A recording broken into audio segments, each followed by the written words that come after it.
And we're back with the show. It's Gerald Glasser coming right back at you here at the Pop Culture Cosmos. Reason why I'm laughing is because in the world of technology, I just had a great interview with my guest here at that you'll never hear because unfortunately during the process of I guess StreamYard decided to forget it was sending things out to Facebook and just unfortunately only caught part of it, which was all me. But I wish you would go ahead and have the chance to listen to this man's first interview because it was from the heart. It was truly sensational, and I hope we can recreate that again. It is a man who does some great stuff. You got to check out today on YouTube, or actually, you know what? I'm putting it in the description below where you get your podcast, not only on YouTube, but also as well you're going to be checking it out wherever you get your podcast. You'll be seeing it right there in the description. There's all the great places that you can get this man's music, whether it's with his band Flux, or whether it's by himself, or whether it's on a collaboration. It's right there for you. I'll start off with everybody right there at YouTube at Jamie Jamal /videos. It is Jamie Jamal. And Jamie, thank you once again for stopping by on today's program. You're very welcome. I don't mean to keep you. Again, we talked about, again, one of the things I covered was the technology and the fact that not only it helps you to create your own music in your way that you see fit, and then what happens with our own little snafu there. But one of the things I know in our previous interview that you really mentioned to me was the fact that, because of the way the technology is now set up in today's environment, you're able to go ahead and create outstanding quality music at your own pace, at your own time, without the necessity of having a record label behind you. Absolutely. Yeah. It's limitless these days what you can do, really. And especially during lockdown, I mean, that was so valuable. Can you imagine a lockdown in the 80s, when you had to pay for expensive studio time? What would us creatives have done? So, yeah, very grateful, really, for technology and for that time, really, because without that, I'm not sure if I would still be collaborating with unknown people, random people that Well, I've never that's met. yeah, and you said that if it happened back in the '80s in a time Mm, where both you and I were younger, and you talk about the thing, it just would not have been accessible. It would not have been easy. It would not have been as just basically available to you as far as the options, just because of how hard it would have been if we'd been on lockdown at that point in time. absolutely, and also the amount of money that would have cost. I mean, I've been a carer, a part-time carer that Mhm. supports my, a full-time musicianship. I couldn't have afforded studio time, so yeah, being able to have that creative outlet, sort of go to work and then come back and Mhm. earn money, and not being able to spend money, so I was able to save money Mhm. and just be creative and collaborate with people that I probably normally wouldn't have been in contact with. Well, I'll tell you what, now it's several decades later, but technology has helped you become more available to create such great music when and wherever you want and with whom you want. It just seems like it's a much better time to go ahead and check out stuff. But yes, once again, it's Jamie Jamal. Please go ahead and check out all the great music he has, starting with YouTube at Jamie Jamal right there. You can't miss the name. It's right there, Jamie Jamal. And of course, I'll have it in the description right there for you as well. But Jamie, one of the things I want to talk about when it comes to the collaborations that you've had, and there are several that are on your list of songs, is there any one in particular that you had something memorable or something much more enjoyable about that different aspect? I know all of them were probably enjoyable to do, but there has to have been one that kind of stuck out to you the most. Yeah, I think there's a couple for me. It was the one with Future Self, which is called The One, just Hmm. because that's such a current and different type of track for me. So doing that was definitely out of my comfort zone, and I loved the results. Absolutely loved the results. And another one was Gone So Quickly Without Goodbye, because that was Hmm. about my good friend that I lost. um, and that was my way of saying goodbye. I didn't even know if I was going to put that out. That was just something for me to do and channel that emotion of losing this important person in my life that was also a part of my music family, and we had worked together with. He would done a lot of the mastering on the This Human Condition stuff and some of our EPs. So, and he was a very influential person to me. So losing him and then getting that song out and just being so proud that I managed to put the feeling into that song. So I worked on that song with a chap called Ivan Bedford, who's also in a band called OAG, Mhm. which I think stands for Old and Grey. And um, we got a lot of love for that song, and we put it out during lockdown, and I was a bit unsure at first because it was so raw. You know, lots of people were losing people, Yeah. and was it a bit too much? I don't know.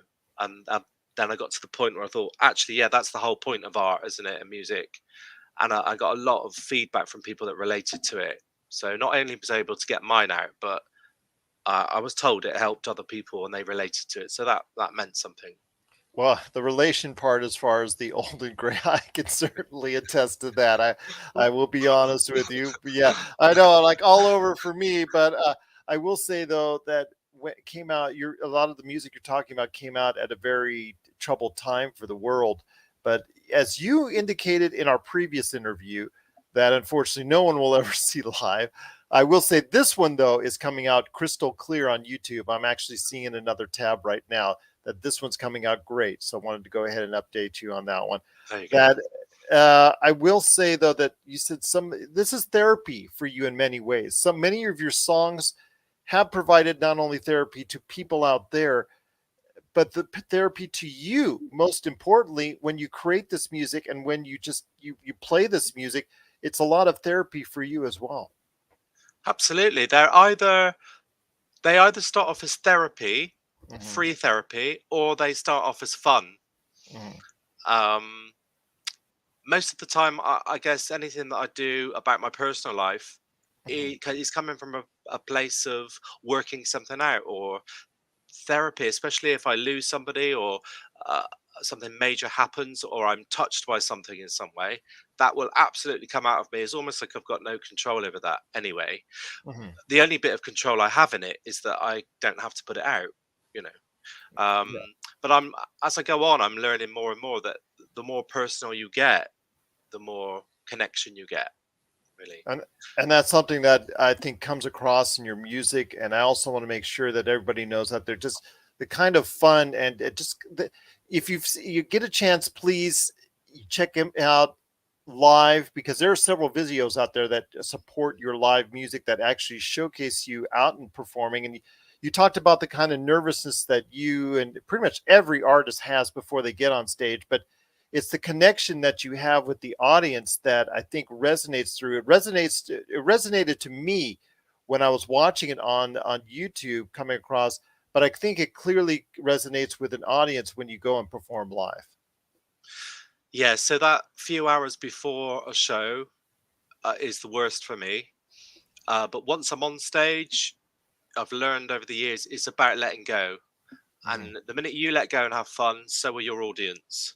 And yeah, I love to see that connection, people responding immediately, um, just any of it, people dancing. I've even seen people singing along with lyrics, and I remember the first time I saw that was very touching, Mhm. actually. So yeah, I'm a very visual person, and doing the live stuff, yeah, is as nervous as that is, the thinking about it is so scary. But when you actually get it together and get on stage, there's no other feeling like it. And then obviously when you come off, you feel great. Well, the very visualistic style that you have comes across each and every time. Like I said, I've listened to it not only here at home, but I have listened to it while I'm driving. All the songs that you've got, it And you just didn't tremendous. crash. No, I didn't crash. I'm just the guy that okay, I'll start it at a stoplight and then I'll play it, let it run, and then I'll just drive from there. And again, it just truly is a great visualistic style. But that's one thing I caught myself doing, visualizing as far Oh, as good. the Yeah. music, and that's something I wanted to go ahead and translate to you about how great and how deep and how much of it affected me when I listened to it, whether it's with Flux, or it's by yourself or as a collaboration. And you talked about your collaboration, but you also talked about in your previous interview, you talked about your influences, and you said Boy George has had Yeah. a heavy influence. I think Boy George comes from an era that both you and I, growing up, especially me with teenage, as a teenager, how could you not know about Boy George and his very visualistic style that he brought, not only with his sensational voice as part of Culture Club, but also the image that he wanted to portray out there. That's part of the reason I think that so many people around the world gravitated to him. But he's also another reason why he's so much of an influence in your music. Yeah, well, some of those I remember headlines like, "Is it a bird? Is it a plane?" No, it's Boy George. Um, and obviously, when he was always asked about the personal side of his life, he Mhm. cleverly detracted. You know, you talk about the '80s when even Elton John was married in the '80s, but he cleverly detracted and said, "Oh no, I much prefer a pot of tea," and stuff like that. I thought that was genius. But yeah, it was in the UK we have Top of the Pops, Yeah, of and course. when he did. Do you really want to hurt me? That was the moment as a kid. I remember my family going, "Oh, that's a girl." That's I was like, no, I knew exactly what he was straight away. I connected with him. I didn't know everything I was, but I knew what he was. It just felt like a connection. So Absolutely. I've forgotten your question. Sorry. No, no, I'm just saying But what a kind of an influence he was with your music, as far as because you mentioned that in our previous interview, how much he's affected you and your life going forward. yeah, because he was so colorful, so visual, and I'm really into the whole club culture. I get take lots of inspiration from that. Anyway, people like Lee Bowery and Princess Julia and Steve Strange, um, all of Rusty Egan, you know, all of that Blitzkid stuff, which I don't know if you're aware of in America, Mhm. but a small scene, and obviously Spandau Ballet, Duran Duran, Culture Club, all these people came out of that scene, and Mhm. many more. So yeah, very still now I'm very inspired by that. I know the UK scene and also the world was dominated for a short period of time by Frankie Goes to Hollywood, which is a group Yes. that I talked to you about all the different versions of New Order Blue Monday. I also had many versions of the 3 to 4 hits. I guess there were 4 hits that Frankie Goes to Hollywood had. Obviously, Relax, Two Tribes, Welcome to the Pleasure Dome, and things of that nature were their short bit of time that they were on top of the music scene. And something you've seen, something I've seen before, where you have this group that has these songs that resonates for such a short period of time in pop culture, but boy do they leave a mark. Yeah, absolutely. I mean, I think it's the New York remix of Relax, Mm-hmm. the high energy type one. Oh, I love that. Yeah. Richard and I from Flux, we absolutely adore that.